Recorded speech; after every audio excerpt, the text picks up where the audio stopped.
Yeah, so that's a great point that you make there, Tom. Like with investing 10% back into your marketing, that is crucial. And raising your prices 10% if you need to. But then going out and getting these certifications that you're talking about, whether it's in fertilization or irrigation, all of these things you can upsell when you're on the property, like you've mentioned, and that you're already on that property. You already have that customer's card probably on file, and you can upsell them and double or triple your net profit margins. When you take the time to invest in yourself with these certifications, then you can add more value to the community, to your customer, and you're creating more perceived value. I think it's a great model for doing the design and build. So you get the projects, you get the the nice chunks of profit through those jobs. But then for your reoccurring services, offering those higher end perceived value tasks. So having somebody else do the lawn care. That's what I do in my business. Is I have most of the lawn care being done by somebody else, and then I'll do the fertilization, the pruning, the irrigation upsells, and you can make so much money doing that. But let me tell you, the most important thing is having reoccurring income when you sell the business, whether you sell to, private equity investors or to another landscape company. Having that reoccurring income to cover the company's monthly overhead operations is incredible. Instead of selling for 2x or 1x, very commonly companies will sell for 1 to 2x their EBITDA, you can sell for 4x or even higher, up to 5x I've seen for landscape companies that have recurring revenue, especially when it's profitable and it's not lawn care. And so I'm super excited that you're focused on that. You've obviously owned a business and sold one before, so you've kind of been through some of those things. But I imagine this is going to be a very profitable business for you to sell one day if you're focusing on those high-end upsell recurring services. And the balance of the portfolio of getting more residuals and having that residual income that you just spoke of. I started my business at 47, and it's older for guys, because the guys half that age are watching this possibly right now, and how are they ever going to do it? All I would say is that I'm 61 right now. I'm still out in the field. I still do throw myself in as much as I want. Not as often as I used to, but on a daily basis, I drop my guys, get them set up and get the materials to them, discuss things with the homeowner. Good morning, and how are you? And this is what we're going to be doing today. But landing them, I'm not just sitting back in an office. I do not have a foreman. I do not have an administrative assistant. It's just my wife and I. My wife books. A lot of guys, it's the same way. It's tough to do both. Again, master of none when you're jack of all. And so she's really good at that. I've got my marketing person, and I've got a budget to take care, and she takes care of me. And boy, the marketing has really become, I got to do my end. She's done so well for me. Like I've got, taking pictures, do all that stuff, all the drawings and all of that stuff. But even just phone calls that have increased, and now you're in a position, because you've invested, that you're not just waiting on phone calls. You're like, I hope someone calls today. I've got to keep my crew busy. Sometimes I am. It sometimes gets slow, but you can start to cherry pick. And when I say that, I don't like haughty or nothing, but you can read somebody, and now you're qualifying them on the phone, because you're not saying I can be there right now. I can be there in 5 minutes. It never sounds good. If you're desperate for work, I get it. Sometimes we need the work, but if you invest in marketing, you're getting enough phone calls, you can kind of sit back and say, I can, meet you, next Thursday, or how soon are you looking to have this done? Is there an event? I'm booked up for 2 to 3 weeks. Would you want to be? You'd like to. And it tells the customer or the prospect, he must be good. He sounds like he's good. He looks like he's good on the website. He talks, says he's busy. We better jump on board. And then what does that? Now that increases what your value is. You can prices. They don't want to deal with some guy with a broken down pickup truck, trailer that's falling apart. you don't have to have the top of the line stuff, but you don't want to be showing up in that. And you don't want to be pouring oil all over their driveway. Or just stay on the asphalt out on the street. Yeah. I got a leaky truck myself, so I do. Sometimes it happens. That's awesome. It's not bad. It's a 2015 Ford F-350 Super Duty 6.7 diesel. It's a wonderful. It pulls everything and anything. I love it. Awesome. I retrofitted it for an aluminum dump bed. It's a nice. But they want like $8,000 to fix a leak. I'm like, I don't know. It's up there. Am I going to buy another one? Can I just maybe ease on through to the end with this one? So I'm just right. Yeah, but stay on stay out on the street. There you go. It's all good. It's all good, but yeah, it's just 14 years in the business. But remember, guys, I came out of a background. If you like, you have to like what you do. I mean, if you're out there you're grinding it out and you're sweating, you're cursing at the sun in the summertime, and who doesn't? But if you're just miserable, you're in the wrong business, man. You gotta like this stuff. It's hard, grueling work, but it's not so much if you enjoy it. And then if you get into the design and build side of it, now you're using creative juices. It's not just drop and go, mow, blow and go, which we need them.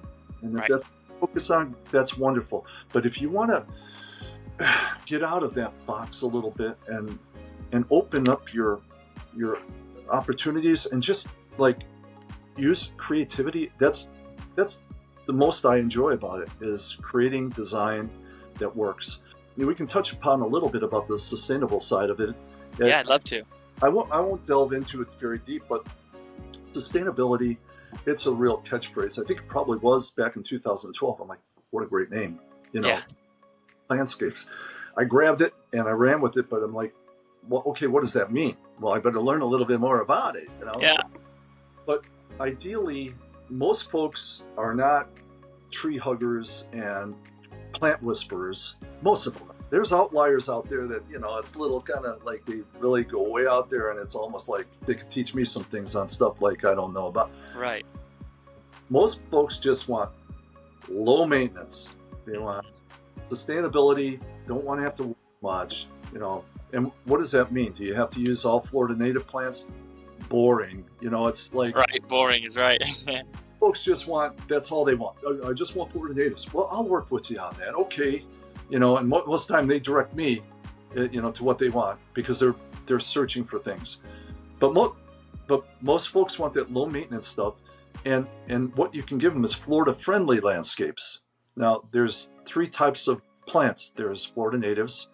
There's introduced exotics that work very well in our landscapes, and then you have the invasives, which we don't want to touch.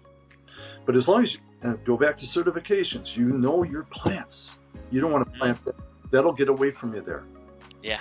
If that plant will work in a planter, a raised planter, but you don't want to plant that in the ground because it'll run away with you. And they're like, I didn't know that.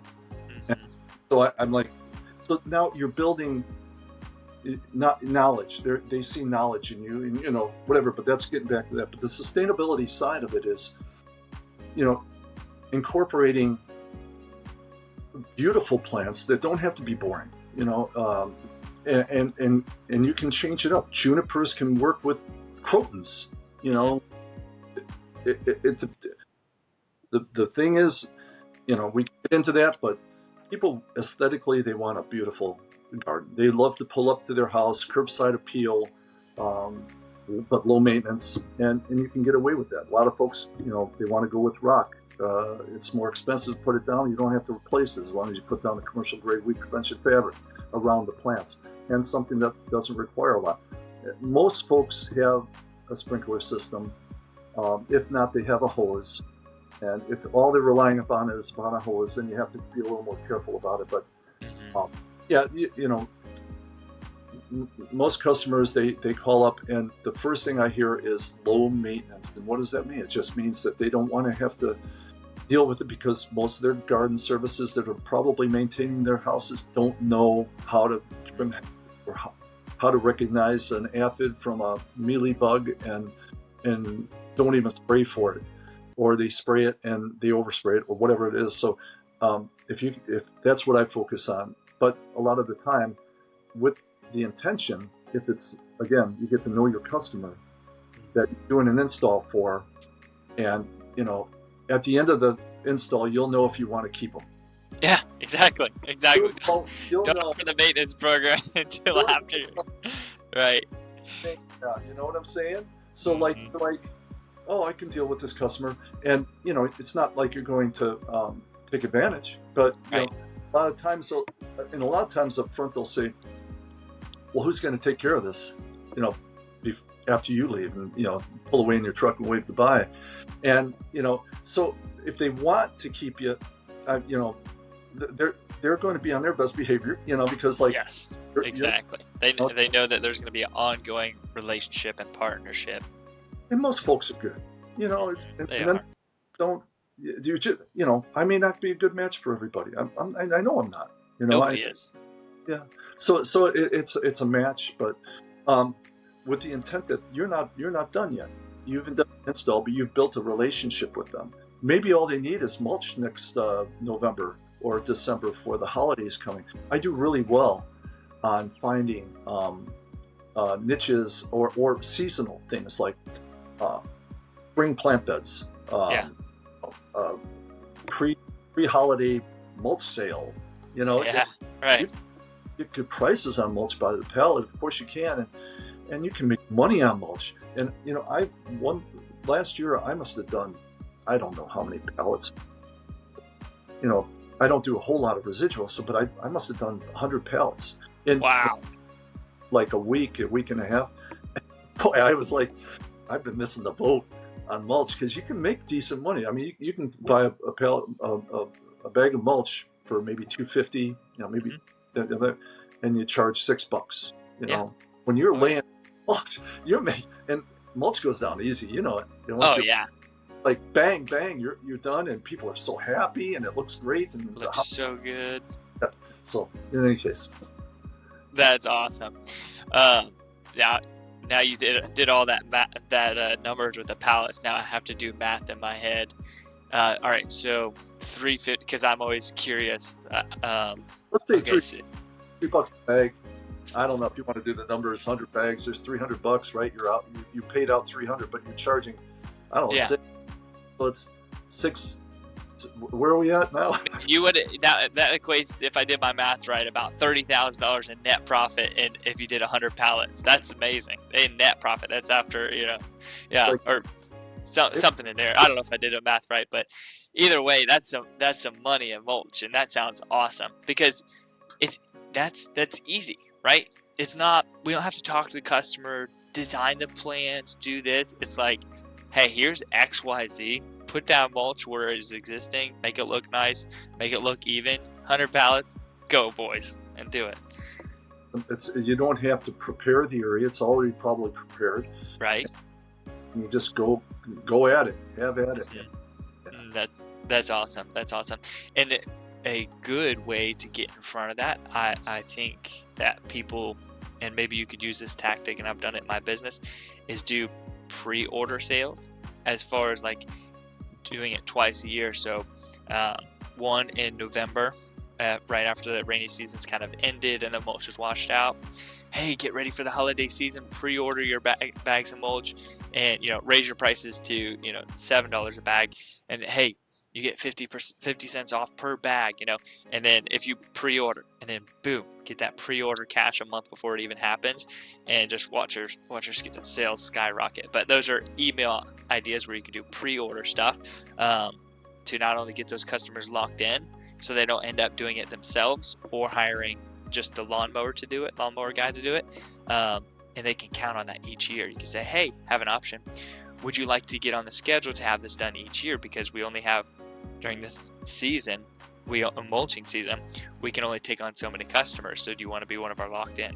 And then you have them in a contract. When you go to sale, you can add another $30,000 or $60,000 to your annual recurring revenue, and which is versus if you don't have those customers in a contract, and it doesn't have to be a crazy audacious contract, but it can be just a yearly agreement, that adds so much freaking value to the business. It's unbelievable when you go to sell it. So maybe there's a little marketing tip there. I want to talk about, what were you going to say? I said, I'll take that marketing tip. And I like that pre-order thing. I haven't done that. And it allows the customer to budget. So if you send, and emails are so important, email campaigns are just as important as putting anything else out there on the internet or buying ads and stuff. You need to stay close with your customers because they'll forget about you. Past customers, maybe you lost them, maybe they moved to another, but if you got their emails, it's going to follow them. They moved across town and somehow you didn't stay in touch. But if you stay in front of them, sooner or later they're going to call you. It's like selling a car. You see car commercials on television, you're inundated with them. But when you start looking for a car, you start watching every car commercial. Yeah. Yep. Hi. So if you need landscaping, well, you're in front of them. Nobody else is in front of them. So you're still staying relevant. Yep. Your email list. It's very important to build that email list and stay in contact with them monthly. Right. And I also have gotten pushback from some design and installers that I do marketing for, and they're like, my customers don't need me. I don't do any maintenance. They don't need me every 3 years or 10 years. I'm like, man, you're looking at that wrong. Even if you don't have any reoccurring in your business, staying in touch with that customer, especially when they had a really positive experience, their brother, their daughter, their sister, their aunt, they may move, like you said, in 2 years and then forget about you. Oh, which company was that again? You know what I mean? And so you have to always be incredibly optimistic about being in contact with your customers is humongous because you never know where it'll lead. So switching gears real quick, I want to talk about your selling process. So you do the selling, you set up your guys, all of that. That's awesome. So tell me about when you go to the customer. I know you talk about some of your certifications, and I think you position yourself kind of as the expert through the knowledge, but talk to me about how does somebody do a custom sustainable landscape project? How do you walk them through the experience of selling them before you get to the point of closing them and getting the deposit? How do you walk them through that experience to close them and stand out? So I guess again, it's qualifying the customer first of all and find out if they're for real and if they're a good match. You can do that. And that's key to before you even go out there. Then you set an appointment and you go out. You ask specifics about what they're looking to have done. And some of them are like, that's what I'm calling you for. But most of them have an idea, and I may say, well, until we get to the appointment, can you text me pictures so I can see what I'm walking into? I might have some ideas coming in to have a feel for it. A lot of them are willing to do that. And I like that. Yeah, because it gives you what you're walking into and have a bit of an idea. So then maybe you walk in and you go through the walkthrough and the talk and they're never, I would say maybe 10% of the folks are going to tell you what their budget is because most people don't know what a landscape install will cost. They haven't done it before. If those who have know it's going to be more than the guy who cuts their lawns going to, and they can do that, but in most cases. But so then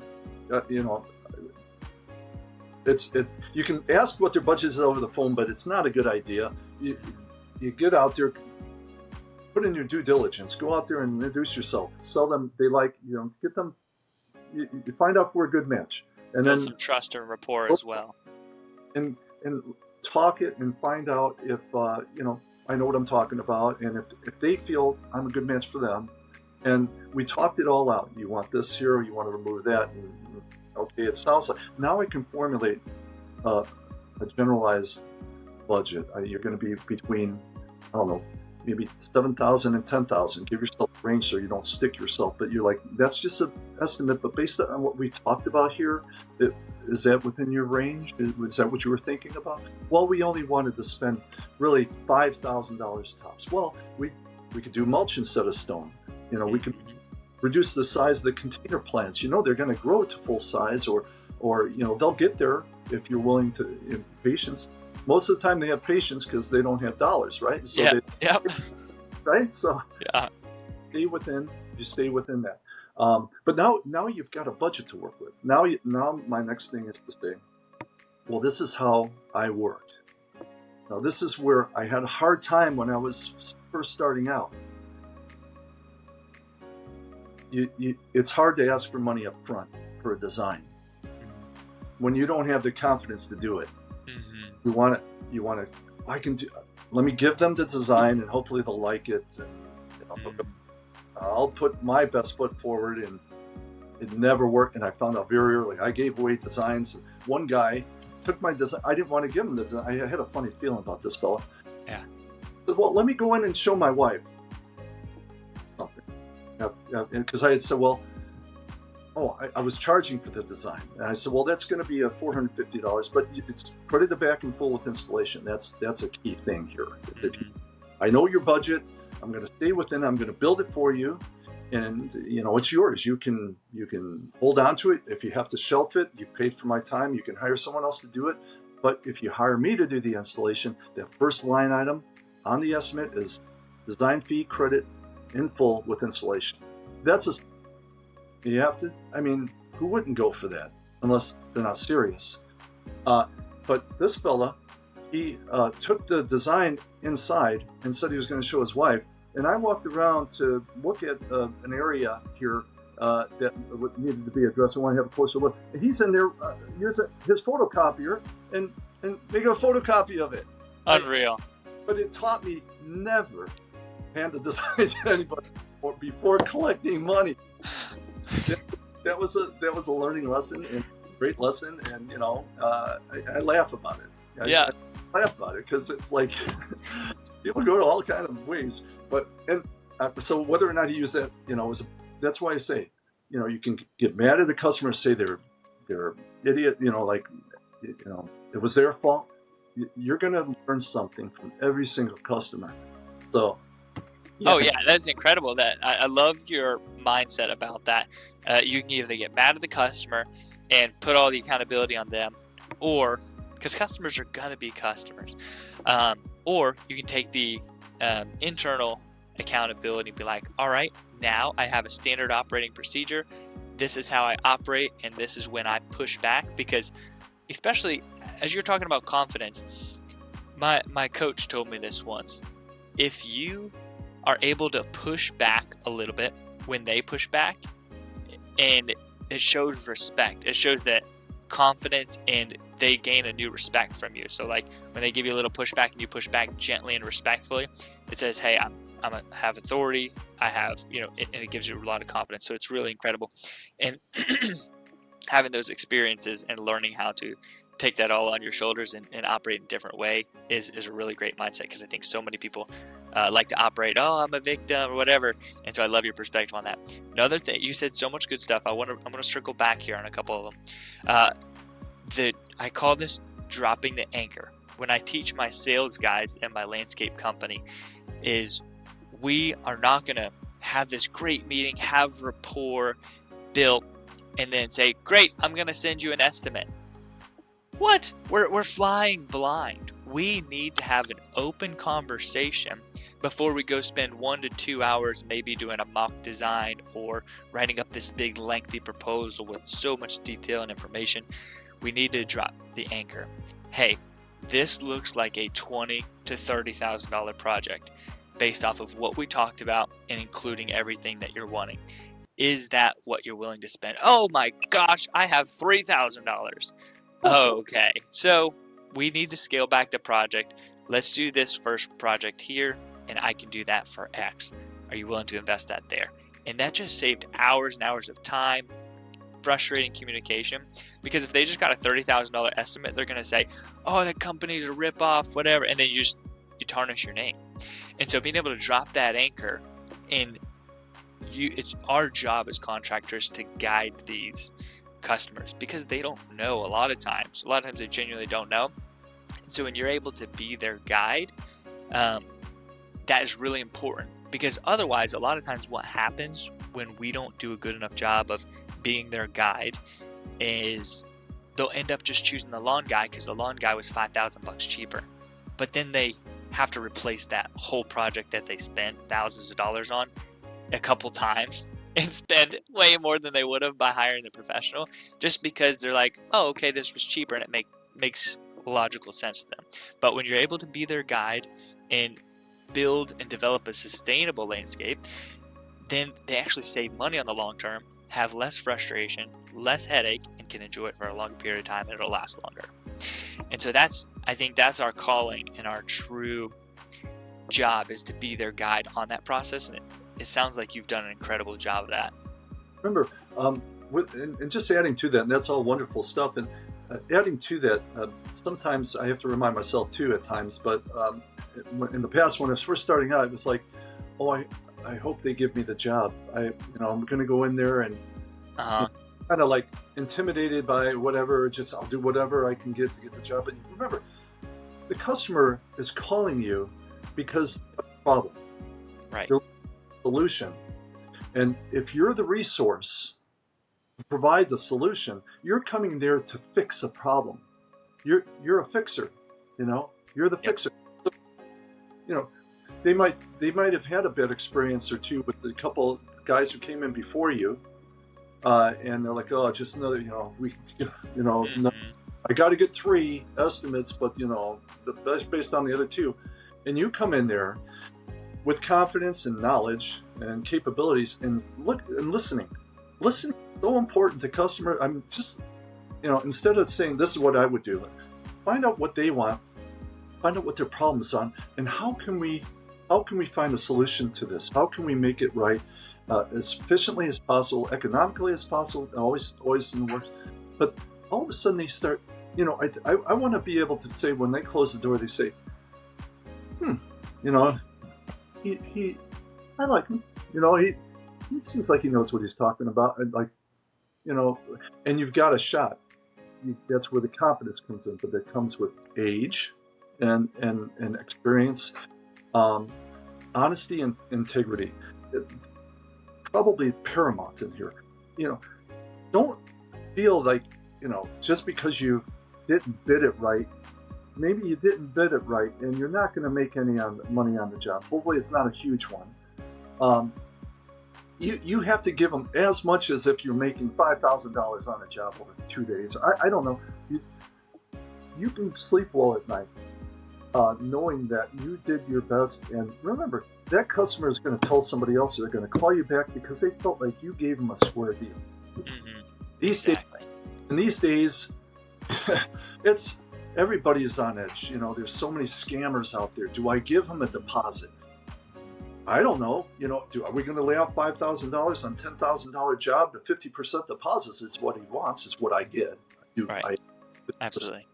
To schedule the job, to secure and stage the materials, and to get going. But a lot of folks won't do that unless you have reputable information, a good maybe website, and you put your time in. You've got your certifications and knowledge and things like that. It's very important.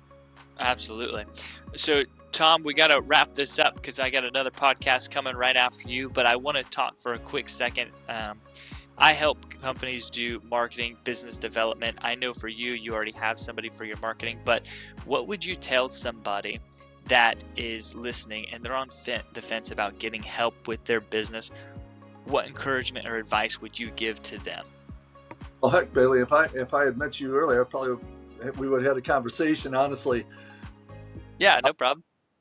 Yeah, so because I had some experience in business, I dealt with marketing, more pre-digital and more hard copy and stuff like that back in the day. But I knew some things about marketing, just growing in another type of business, and I brought that forward with me. But if I was just starting out, not having any of that knowledge, I would say you've got to talk with a professional.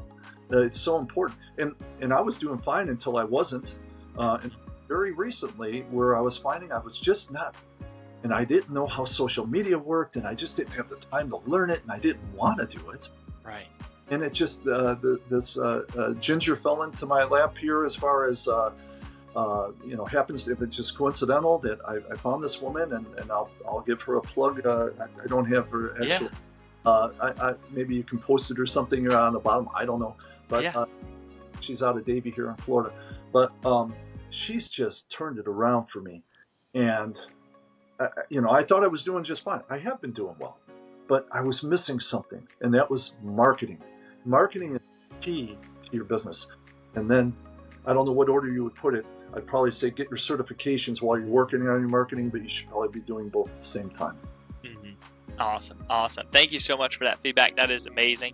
Guys, if anybody needs any help with growing their business, whether it's through strategic marketing or structure of setting up your business, Prospect is happy to help. Tom, thank you so much for sharing about sustainable landscapes and your story. We are so grateful to have you on the show today. I appreciate it, Bailey. It was really nice. Thanks for having me.